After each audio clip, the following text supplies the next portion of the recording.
There are dozens of families who lost loved ones when Flight 93 crashed. And so many of them find themselves coming back here time and time again to honor the people they will cherish forever.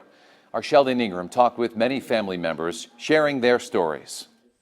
This is where Flight 93 crashed, the spot marked by this boulder, a hallowed ground where human remains are kept in 3 caskets. If you read everything, you'd understand that that's the flight path. Only family members can visit this site, and I accompanied Patrick White, a land acquisition attorney who lost his cousin, Louis Joe Nackey II, on Flight 93. He was like a younger brother. A lot of vacation time together, holidays, family time, always together.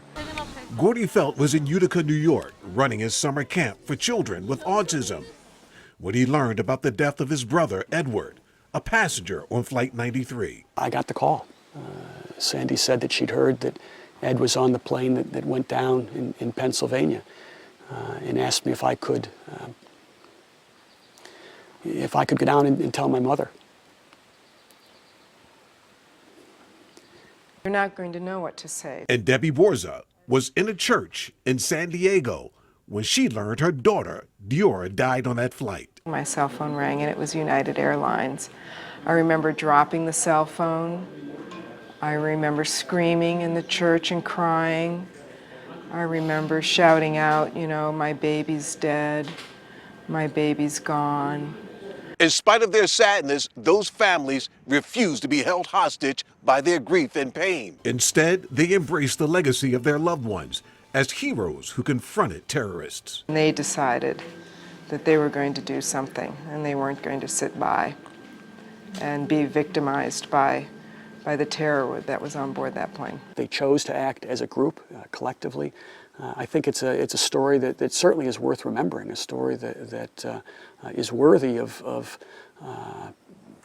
memorializing. To help do that, 40 families formed Families of Flight 93. They're a nonprofit organization with a seat at the table to oversee the birth of the Flight 93 National Memorial.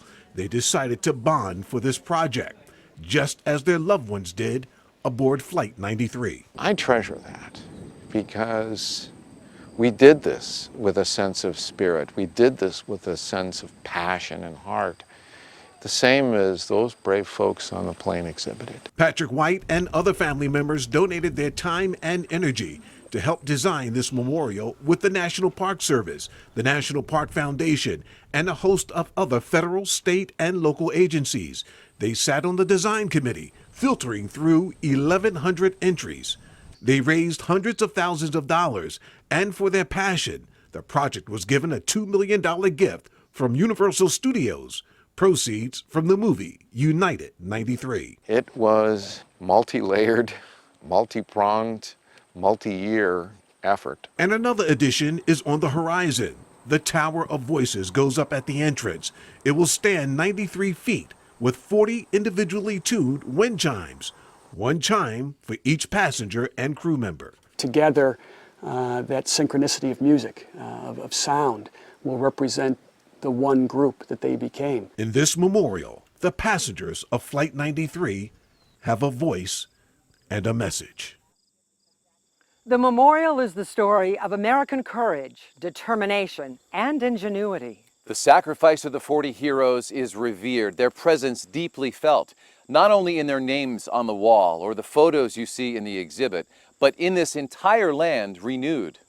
And so the families of the heroes, the local communities, and the National Park Service have all ensured that we will never, ever forget.